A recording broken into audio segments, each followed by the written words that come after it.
If you could tell us how you're currently employed. I'm the Deputy Chief Medical Examiner for Oakland County. Okay. And how long have you been a medical examiner? For Oakland County, approximately 5 years. Have you had any experience prior to that? Yes, in fellowship. I did a 1-year fellowship in Denver, Colorado. And have you testified in courts before? Yes, I have. And can you tell us basically what the duties of a medical examiner are when it comes to performing an autopsy? Sure. A medical examiner is there to perform medical legal autopsies, that meaning cause and manner of death. We take evidence and investigate cases and do as such, and then print reports. Okay. And how many autopsies would you say you've done at this point in time? Maybe a couple thousand. And have you been qualified as an expert in the courts of Michigan? Yes, they have. How many times would you say you've been qualified as an expert in the courts of Michigan or any other jurisdiction? Maybe around 10. And your expertise is in forensic pathology? Yes, it is. Your Honor, the people would tender this witness as an expert in the field of forensic pathology. Any objections? No objection. No, Your Honor, I have no objection. For the purpose of preliminary examination. Thank you. This witness is admitted as an expert in that field. Thank you, Judge. I'm going to direct your attention back to October 12th of this year. Were you working as a medical examiner that day? Yes, it was. And were you assigned the responsibilities of doing an autopsy for an individual named Hussein Murray? Yes, I was. And was that case assigned a separate, distinct autopsy number for Oakland County's records? Yes. And was that number 246922? Yes, it is. When you first conduct an autopsy, do you do observations of how the decedent has come in? Yes. And can you recall how you remember seeing the decedent for the first time when he came in? He came in fully clothed, just it hadn't been touched from the scene. Whatever was there on the scene, that's how he came in. Okay. And what did you notice that was distinct and unusual about when he came in? He had duct tape around his face, covering his mouth. He had duct tape around his hands and feet, also zip ties around his hands and paper bags covering his hands. And he was fully clothed, had blood on him. Okay. And just while he was still clothed and had not been cleaned up, was there any evidence of injury that you could see? There was just blood on him at that point. And your findings you end up placing into a autopsy report, is that correct? Yes, I do. I'm going to show you what's been marked as People's Exhibit number 2. Is that the autopsy report that you compiled for this case? Yes, it is. Yes. As far as the basic physical observations, did you determine what the victim's, Mr. Murray's age was at the time? Yes. And how old was he? It's approximately, he came in and he looked the age of 72 years old. Did you determine a weight? Yes. And what was his weight? I could refer to. Yes, if that helps refresh Yes, your record. we do weigh everyone who comes in, and he is 295 pounds.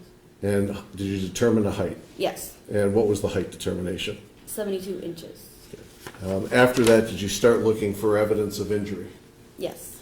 And can you tell us, when you were looking at Mr. Murray's head, what you noticed as far as evidence of injury? So evidence of injury is a lot blunt force injury to the head, which are contusions, bruisings to the face, lacerations around the jaw, around the left side of the scalp and the back of the scalp, and he had fractures of his bone. Okay, and which bones were fractured? The jaw. The jawbone. Okay, I'm going to show you what's been marked as exhibit number 2A. Ask you if you recognize that as the number designating this case for your records. Yes, that's it. I'll show you what's been marked as exhibit 2B. Do you recognize 2B? Yes. Can you tell us what 2B is? That's a photograph, unwashed, of Mr. Murray. I'm going to show you what's been marked as 2C. Do you recognize that photograph? Yes, it's a photograph of the top of his body with his hands tied. I'm going to show you what's been marked as exhibit 2D. Do you recognize that? Yes, that's a facial shot of Mr. Murray after he's been cleaned. I'll show you what's been marked as 2E. Do you recognize 2E? Yes. And what is shown in 2E? This shows the bottom inside lip of Mr. Murray and the injuries there. I'll show you what's been marked as 2F. If you can tell us what you see in 2F. That is the laceration or torn part of the scalp of Mr. Murray. And do you recognize that photograph? Yes. And finally, photograph 2G, do you recognize that? Yes, that's the other laceration in his scalp. Your Honor, the people for purposes of exam would move Exhibit 2 and then 2A through 2G into evidence. Any objection? No objection for exam purposes. Just said, no objection for purposes of summary examination. Okay, and those exhibits, having heard no objection, those exhibits are admitted. Okay, I'm going to leave the photographs up there for you just as far as reference points. You indicated that you saw injury to the head. Yes. Okay, did you see any internal evident injuries? Yes. And what were the internal injuries that you saw? In the head, when we open the scalp, we reflect it back, and they call it subcutaneous hemorrhage. He had diffuse hemorrhage all over the scalp, and there's two muscles here that are also under the scalp that had hemorrhage in them. Or bleeding. Did you notice any fractures internally? Not, other than his jawbone, no. Okay. What about the neck area? Did you examine the neck area? Yes, I did. And can you tell us what injuries you observed, if any, at the neck area? On the neck, he has diffuse bruising from the jaw going down to about the collarbones and abrasions underneath all of what we call the strap muscles in the neck that connect certain bones to the head so you can move your neck. There's hemorrhage and all of that, bleeding. Underneath that, there's something called the hyoid bone, which it's a U-shaped bone that sits high up in the throat.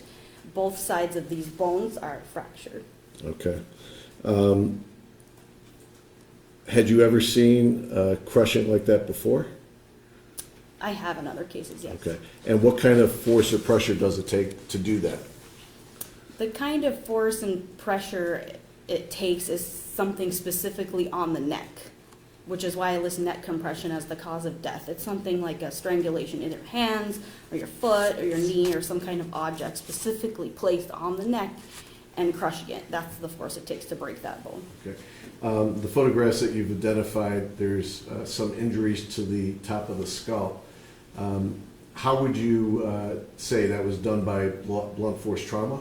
Yes, that's blunt force trauma. Is that consistent with using an object to create that injury? Yes, Is that consistent with using the butt of a gun to create that injury? yes. For the cause of death, what did you determine the cause of death was? Neck compression. Okay, and when you're talking about neck compression, how long would it take for that compression to last to cause death? It depends on the state of the person. He's tied up. He's older. He probably can't struggle and fight back as much. So I'd say a matter of minutes, like less than 10 minutes, I would say, if you're firmly holding onto the neck for a long period of time. And through your examination, was there a way to tell whether or not Mr. Murray was conscious and still breathing when this attack was taking place? He was conscious and still breathing up until the point he asphyxiates, however long that takes by the neck compression. I know this because the injuries to the face and the neck, he's still breathing and inhaling because in his lungs there's a lot of blood. And did you determine a manner of death? Yes, And what did you determine as manner of death? homicide. The injuries that you saw of the blunt force trauma, I know we had talked about an object being used to cause it.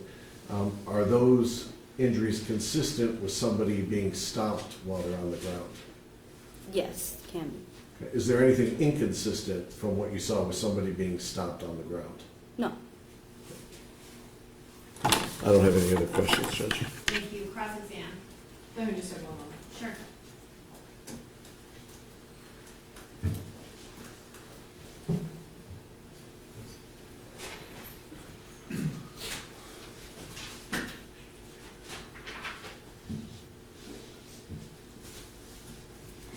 Good morning. Right. The only question I have, obviously you've just testified that the cause of death was neck compression. I know in cases that I previously handled, especially with choking or asphyxiation, you do see markings from fingers or some type of imprints on the neck. Was any of that found in this particular case? No. I have no other questions. Thank you. Thank you.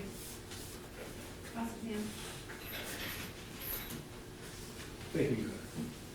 Doctor, my name is Michael McCarthy. I'm the attorney representing one of the co-defendants in this case, Joshua Zwazo. I have a few questions to ask you here this morning regarding your testimony. If I don't make myself clear, please tell me that, then I'll rephrase the question, okay? Okay. All right, thank you. I have some questions about the 10-minute period that you estimated during which the neck compression was ongoing before death. Is that correct? Yes. And so how is it that you're able to make that estimate of time, that it would take 10 minutes for the decedent to have actually died? I don't know specifically that it took him that. I'm saying if you're unable to fight or you're unconscious for some reason and somebody's holding a pressure to your neck, it's not going to take much time to die from that, an asphyxiant. Would the fact that, I noted in another part before you got to the cause and the manner of death in your report, you examined the heart of the decedent, is that correct? Yes. And you noted that he had arteriosclerotic disease, advanced, is that correct? Yes, he does. And so that puts a person, and this is a man who is 72 years of age, in a compromised physical condition, correct? So that type of heart trouble? Yes, but he also had bypass grafts that were pain. Well, I understand that. In fact, I think there was 3 bypasses that you noted in the autopsy protocol, correct? But the bypasses didn't cure the arteriosclerotic disease because you noted that as well, correct? That's correct, but they bypassed the disease part of the arteries. They don't have anything to do with his death. Okay, so you note that he's got this disease, but he's actually got a perfectly functioning heart at the time that October the 11th rolled around, the date of death. Is that Yes. right? Yes. Okay. Now, the hyoid bone is fractured on both sides, correct? Yes. Is that something that it would occur in one action? In other words, can a person's hyoid bone be fractured on both sides in one blow, or is that something that must be repeated in order for both sides to be fractured?